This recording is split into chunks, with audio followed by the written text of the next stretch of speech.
Cambridge and currently works as a subject matter expert at Aramco, developing and teaching courses for Aramco's Upstream Professional Development Center to geoscientists, analysts, and engineers. Prior to that, he worked for XPEC Network Operation Department in the areas of high-performance computing and data management. Prior to Aramco, he was founder and president of Computer Solutions Incorporated in Houston, Texas. He also worked for IBM in the US for many years in the areas of engineering, marketing, and product education.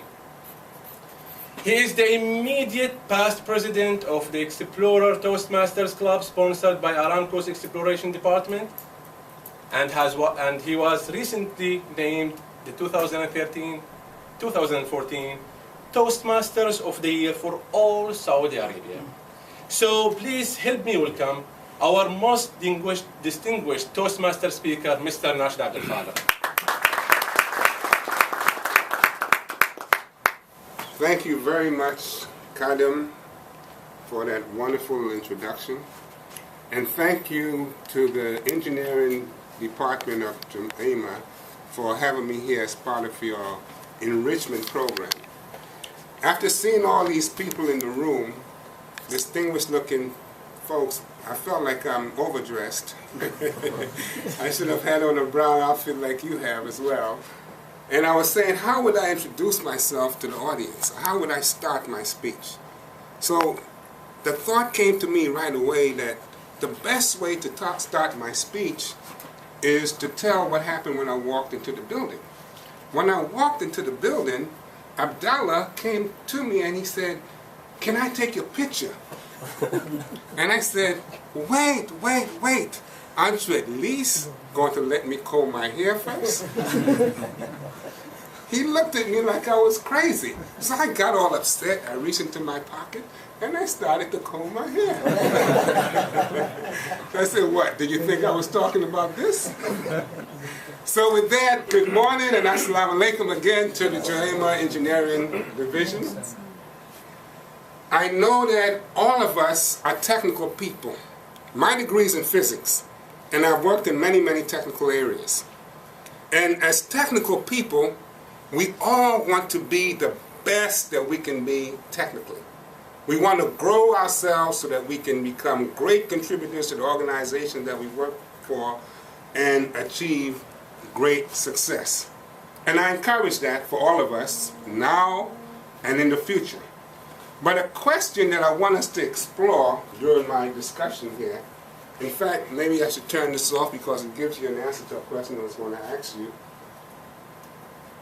Oops, I have to turn it on first. The question I want to explore is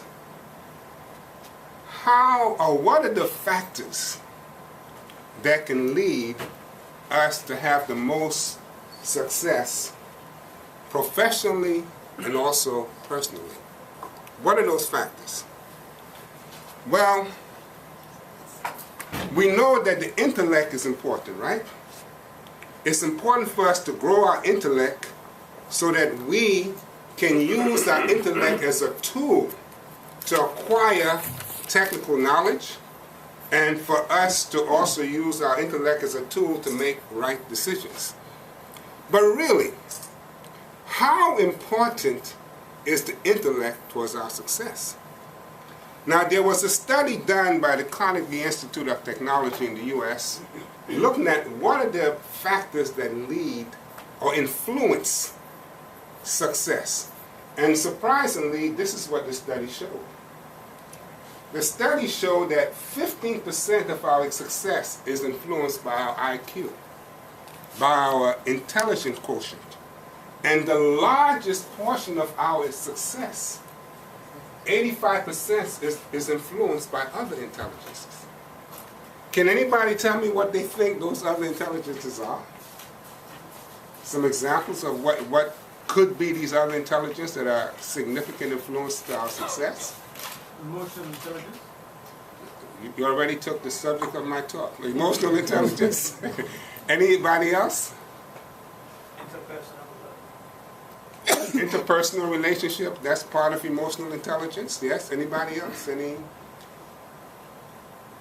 Good planning. Good planning, right? Being able to forecast and plan properly. Have vision. Have a vision, yes. To know objective, to have a direct objective of where you want to go, that's important. Anybody else? Well, in a nutshell, this is what was found. The 85% that made up the major contributors to our success were things like our emotional intelligence, our moral intelligence, and our body intelligence. Emotional intelligence is also spiritual intelligence. And basically, what this study showed is that, and again, this is just one study, but there were several studies done on this, and they all came to the same results. It shows that the intelligence or the intellect is overrated. What you really need to succeed, and this is what the people who did the study found, is that typically technical people, engineers, doctors, scientists, they all have around the same IQ, similar IQs. A standard deviation above the average, maybe 115 plus, and all of you in this room maybe 160 or more, right? Einstein level. They all have around the same IQ. And yes, the IQ is very important in college. But after you get in a work environment with people with similar IQs, the study found that what caused one employee to succeed over another employee, or to grow faster or progress more, is not so much their IQ as it was their other intelligences. The emotional intelligence, the spiritual intelligence, the body intelligence. And there were studies done that showed that people who had greater IQ were even lower positions than others that had these emotional intelligence development. So basically, well, before I tell you about Smith, so basically this is saying that our ability to negotiate, our ability to communicate with others, our ability to lead, our personality is the greatest force to influence our success, especially when we are dealing with people who are amongst the same level IQ as we have. So to me, all this is saying is that the human being is not an island. We interact with people. And how we interact with other people is all based on our personality. And I like to call this interaction that we have with people the art of personality. Now, art and personality are two words that normally don't go together. But I'm using that for a good reason. It is because when we think about the best art, the best poetry, the best music, the best painting, for example, they distinguish themselves from average and ordinary work by being known as masterpieces, right? So the same thing with our personality. The person or the individual who is able to transform their personality from just an average, ordinary personality to become an excellent personality, to influence others in the greatest way, that person, to me, is a personality masterpiece. Now the question comes now is, how can we all artfully transform our personalities to become personality masterpieces? Well, the answer to that came from an unlikely source. I was watching a movie. It was called About Schmidt with Jack Nicholson. And Jack was talking to this little boy named Nduku.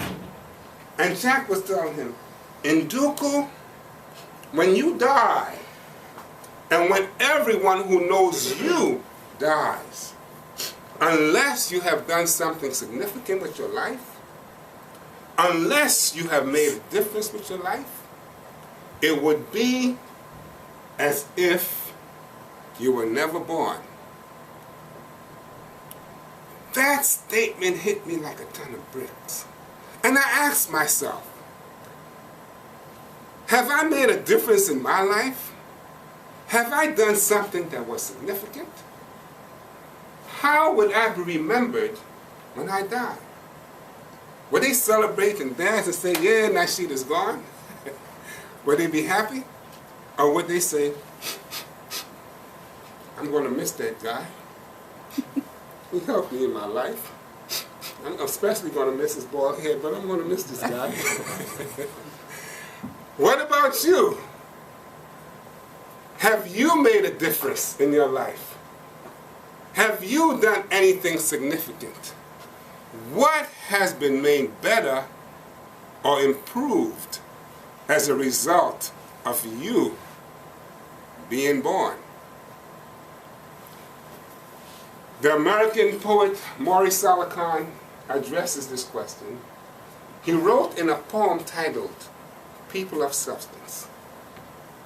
He wrote, life is enriched by people of substance who would give of themselves without measure. Wherever they are found, in big cities or small towns, they are indeed their community's priceless treasure. So according to this poet, Maurice Solomon, people of substance enrich the lives of others. But how do they enrich our lives?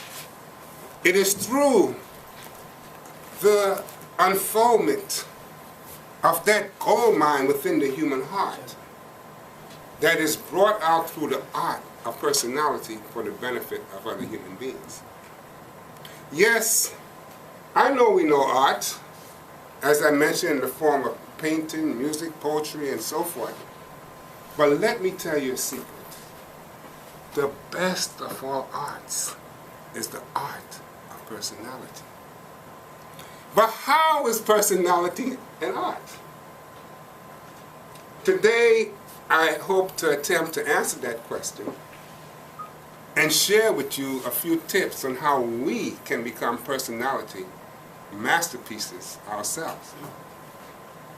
And again, becoming a personality masterpiece is very important because our greatest force for success to influence others is our personality. So let me share with you two examples of two bosses I had. Can we ask or something else? Can we ask during the session or? Could you let me finish and then we can ask? Okay. The first boss I'm going to talk about is a big yes to this question. Have you ever known anyone who was brilliant intellectually and really poor at relationship skills? All the time. Well, let me tell you about my first boss. I was working out in the gym one day, and then my boss, Tony, walked by.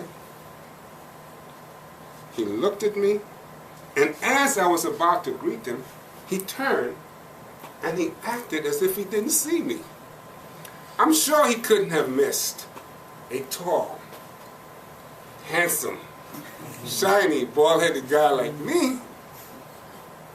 This really bothered me. Because after all, this was my boss, who I met with in his office countless times, and he met me in my office countless times, and we worked together and worked hard together. Was greeting me outside of work beneath him? Now, Tony was smart. He had poor people skills and an ego not the size of the earth, but the size of the universe. None of us liked him, and we tried to avoid him as much as possible. Now contrast that with, as I was getting out of my car, I heard from behind me, Nashid! And I turned, and it was my boss, Daoud. He approached me. He asked about my family, my well-being, and we had a small conversation.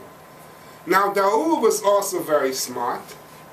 He had great people skills, and he was a joy and a pleasure to work for. And as a result of the art of his personality, he won my heart as a devoted employee.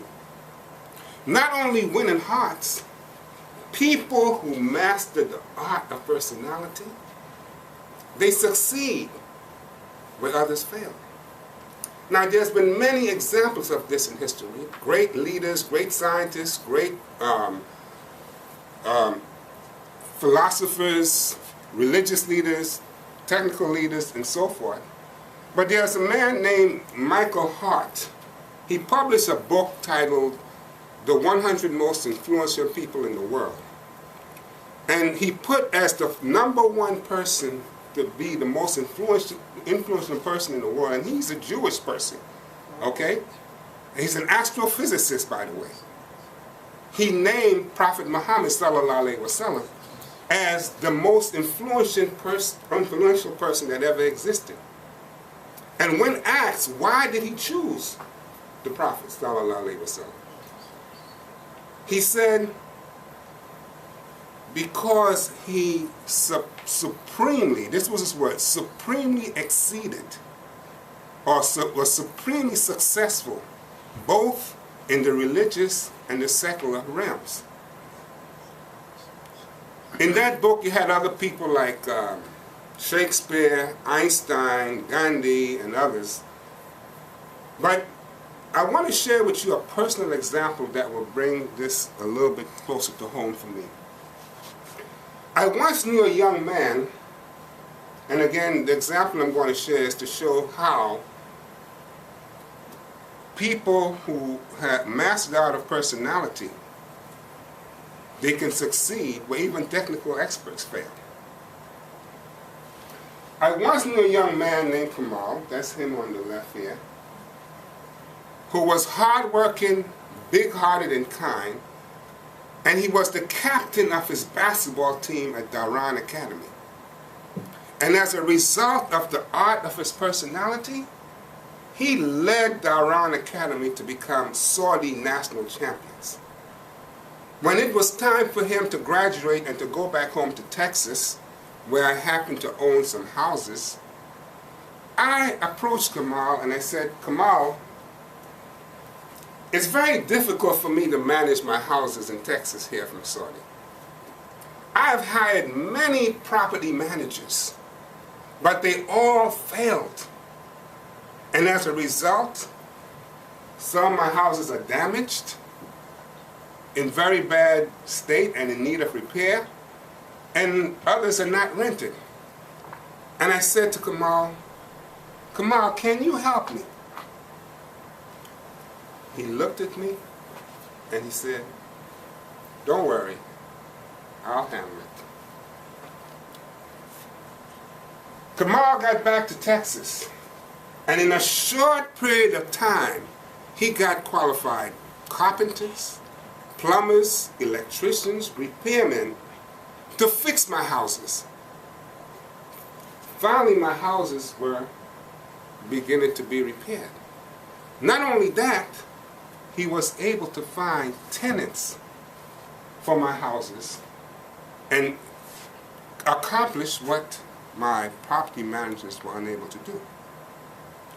I remember one time going back to the U.S. to meet with a contractor who was offering me an unbelievably low price to fix the roof of my house. Why? He said, I've never met a finer young man in my life as I did Kamal. And it's because of him that I'm giving you this special price. I also remember going to meet with a new tenant, an old lady who was having problems in the house.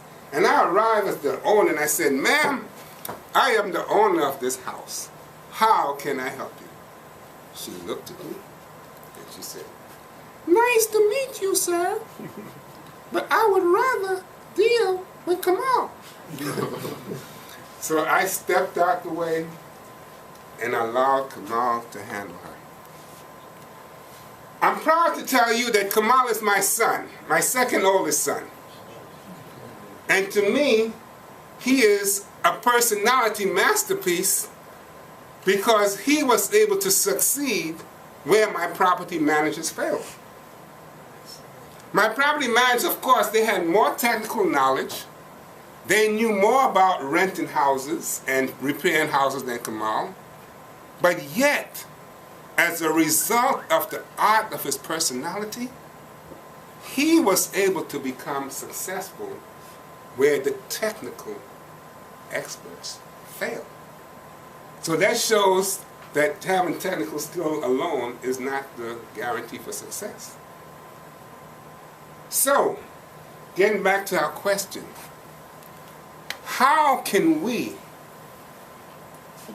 artfully transform our personalities to become personality masterpieces ourselves?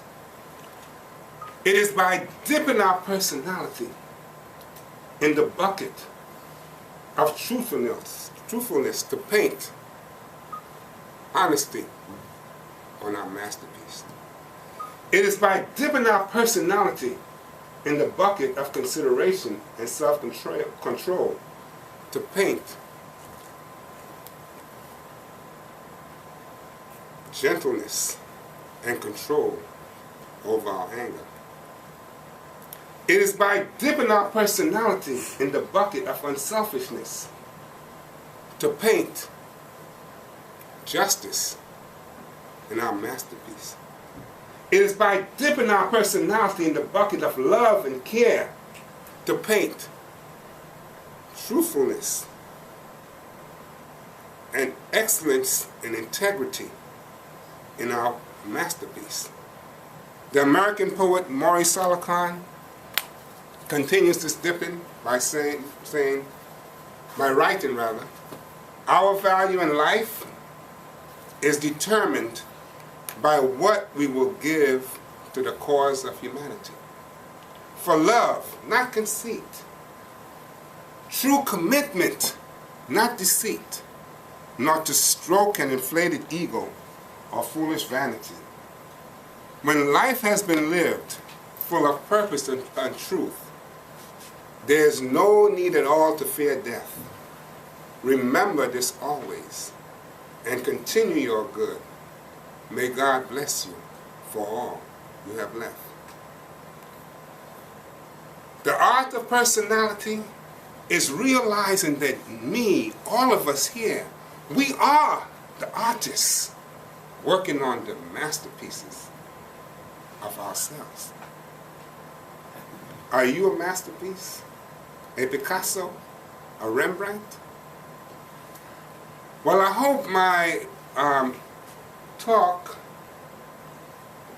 has touched your heart to help us all realize that having technical knowledge alone is not the key to give us the greatest success. Yes, as I mentioned earlier, we need to develop our intellect, develop our rational skills, so that we can use that as tools to gain technical knowledge, to make right decisions, and to really be of benefit technically to organizations we work for. But at the same time, we need to realize that there are other aspects of ourselves that need development. Other aspects like our body intelligence, exercise, go to the gym, pick up that barbell and exercise so that you can look more and more like me. I'm only kidding. Make your body as healthy as possible. Eat the right foods.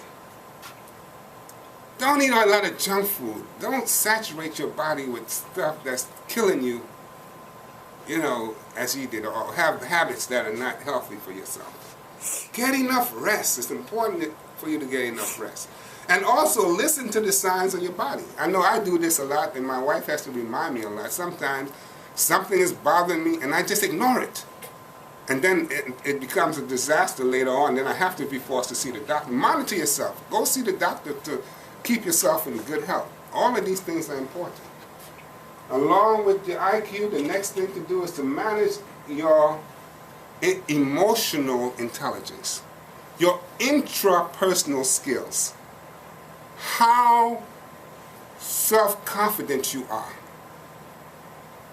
your ability to be aware, self-aware, and your ability to be able to be adaptable, and how motivated you are or focused you are in accomplishing things. That's part of the interpersonal skills that you have. And along with your intrapersonal skills, also develop your interpersonal skills. How you relate with others. Are you a team player? Do you work well with other people in your group? How good are you at negotiating? How good are you at communicating with others? Your leadership skills. All of those things are things that you can develop. I must tell you also, one of the great things about what Aramco is doing now, Aramco is sponsoring Toastmasters Club. And Toastmasters is an organization that is there to help us develop our communication and leadership skills. It's a great organization to join, and I would suggest that all of you check it out, because it has helped me a lot, and I'm sure it has helped many, many others, and will be of great benefit. So that's something to explore. The other thing too, besides your emotional skills, develop your spiritual development. Develop your character. Let them see excellence and honesty. And our Prophet ﷺ said that religion is good character. Let your character speak. Seek spiritual guidance and strength from prayer, from reading the refreshing words of the Quran or whatever spiritual book that you have. Be balanced in life, and you will be successful. If we all do these things, all of us will become personality masterpieces. Lastly, I would like to leave you with a joke before I close. And I feel if you remember this joke and forget everything else I said, I will feel confident that you got my message. This joke is taken from Mullah Nasruddin, the exploits of the incomparable Mullah Nasruddin. I was fascinated by Mullah Nasruddin when I was in school, in college. Because his jokes were not just jokes that were funny, they had a meaning. And then I discovered that even NASA was using his jokes as a way of training the thinking of their astronauts. So let me share with you one joke about Mullah Nasruddin. Mullah Nasruddin was peddling this learned scholar across the river. And as he was peddling this learned scholar, they got into a conversation. And the scholar noticed that Mullah's grammar was not too good. So the scholar said to Mullah, "Mullah, have you ever learned grammar?" And the Mullah replied, "No." And the scholar said, "Then half of your life is wasted." So as they continued their journey, a hole developed in the boat, and the water started pouring in, and the boat started going down, down, down. And the Mullah said to the scholar, "Hey, have you ever learned how to swim?" And the scholar said, "No." Then the Mullah said, "All of your life is wasted. We are drowning." So this joke is symbolic. The scholar is symbolic of a person who has technical knowledge only. Water is a symbol of life. You've heard the expression, the waters of life. And swimming represents mastering life, staying above the problems, the issues that life throws at you. Now the scholar, being that he only had technical knowledge with no emotional intelligence, spiritual intelligence, or body intelligence, when the life problems hit him, he couldn't swim. He couldn't stay above that. He couldn't deal with that problem he had at home with his family. He couldn't deal with that problem at his job. He couldn't deal with that financial problems. And as a result, he drowned. So, great Joima engineering folks, I should say, my encouragement to you is to be balanced, to live a balanced life. Yes, for our success, we need intellectual development, emotional development, spiritual development, our body health. But in Saudi Arabia, you need one more thing to be successful sometimes. Anybody can tell me what that is? Nice weather. Huh? Nice weather. Nice weather. What else? Basta. Basta! Basta! But even with Basta, if a person really take the time to develop themselves, even if they get Basta, they can still be successful. But if they don't, then they are not going to be someone that's respected by the peers or even the people that work. They'll just become the butt of many jokes. So it's important. But anyway, my last message to you again is really do not neglect your full development as a human being. And whatever we do, whatever you do in life, in your development, you should always strive, as in a race, to achieve the goal of excellence in all that you do. Thank you for taking the time to listen to me.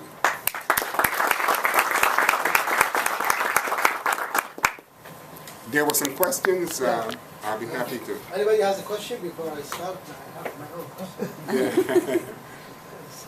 Make them easy, okay? Don't make them too difficult. First of all, thank you. It is very inspirational. It is simple and to the point. This is what I like. Thank you. Do you think there's a part of it God gifted? Some people got they are a leader by God gifted. They are born to be a leaders or a good personality. Is that there, or we can develop these? Yeah, that's a good question. And I think even in religious as well as other references, the human mind is described like clay. Clay is something that is pliable. And the influences in our environment shapes our minds, shapes our character. I believe very strongly that all of us can develop these skills. Personality development, all of these things are things that can be developed. There's no doubt about that in my mind. And to me, it's a thing where I experienced that myself in my life. I don't want to tell you all the things I used to do when I was a teenager in New York City, because I still want everybody in this room to like me after my speech. But as a result of me changing my life and becoming a different person, I have no doubt that the art of personality is something that we all can enhance our emotional intelligence, spiritual intelligence, body intelligence, intellectual intelligence. I have no doubt about that. Okay, the next question will be how you gauge yourself. Is there a tool that you gauge yourself, then you go for improvement, for development? Is there a tool in the market that... Well, there are many tests. There's intelligence tests. There's, at one time it used to be the measurement of the IQ that a lot of employers used to use to hire employees. Now, the new measurements that they're using is the EQ, or the EI, emotional intelligence test. So there are several tests that's available. But to me, the best test is yourself. The best test is to take inventory of yourself.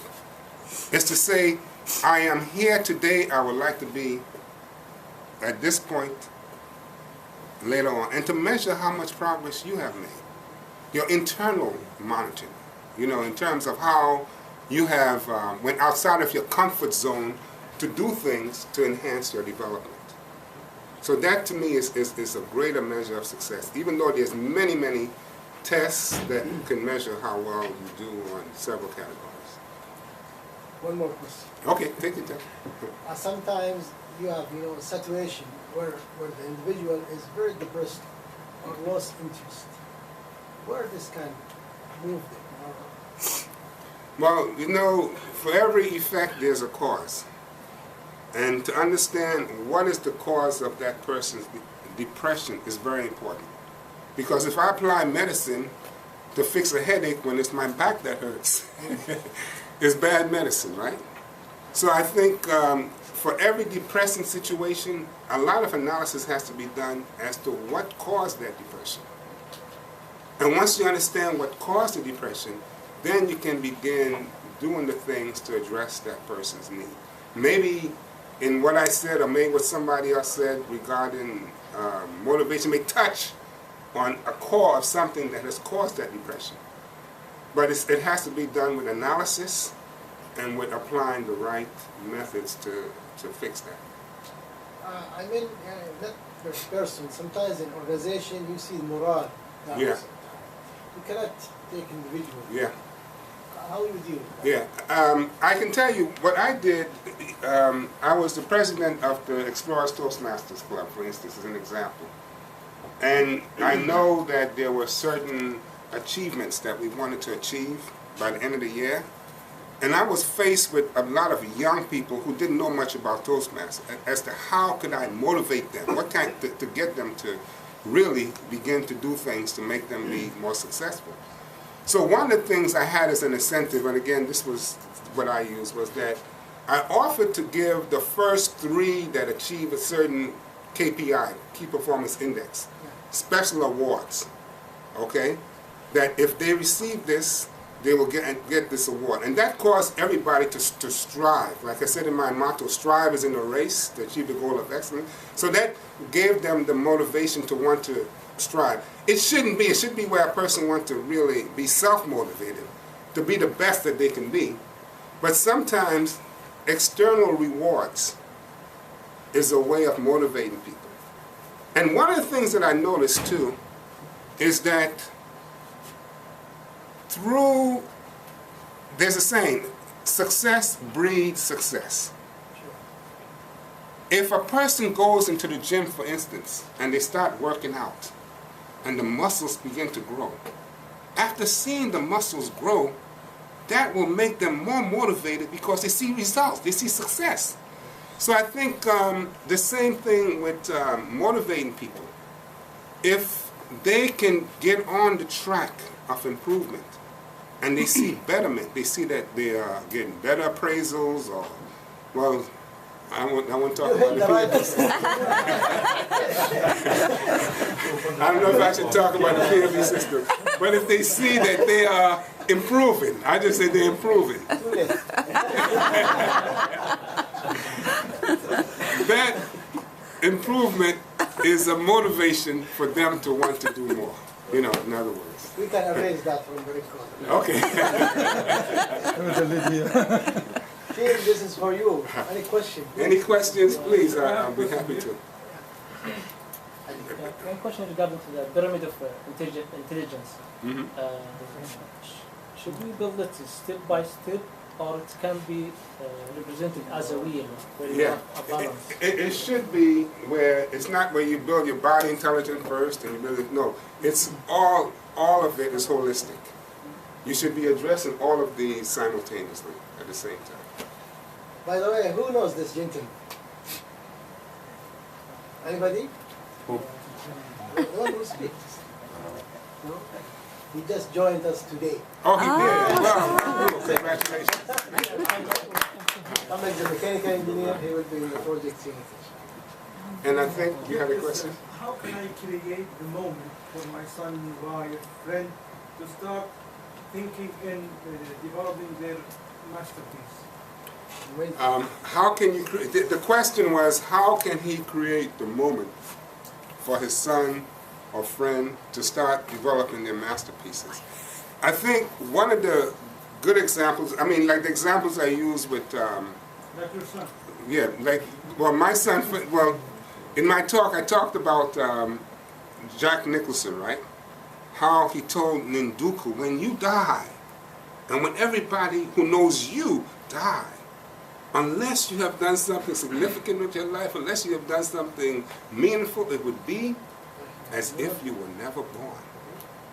Now, a lot of times to motivate, especially the youth, is to have them see that they can make a difference with their life.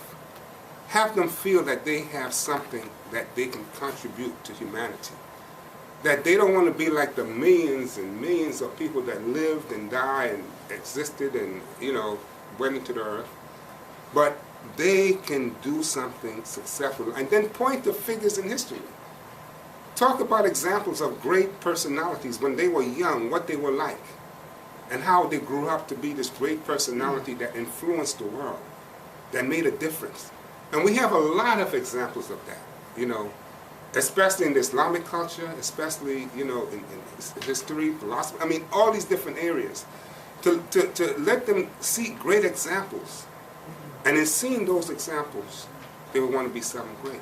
But most importantly, you and me as the daddies, we got to be the best examples. We have to be the best examples in our life, that when they see us and they see the things that we do and the things that they achieve, it'll be closer to them to make them want to aspire to achieve those great things as well. I don't know if I answered your question or not. Okay, thank you. Okay. Thanks If a you lot. ask any question, we will cancel the luncheon. So Thank you. Thanks a Can lot. you turn that off? thank you very much indeed, Nashid, for this very motivational speech, and we wish you all the best. Please help me give a big round of applause for Mr. Nashid.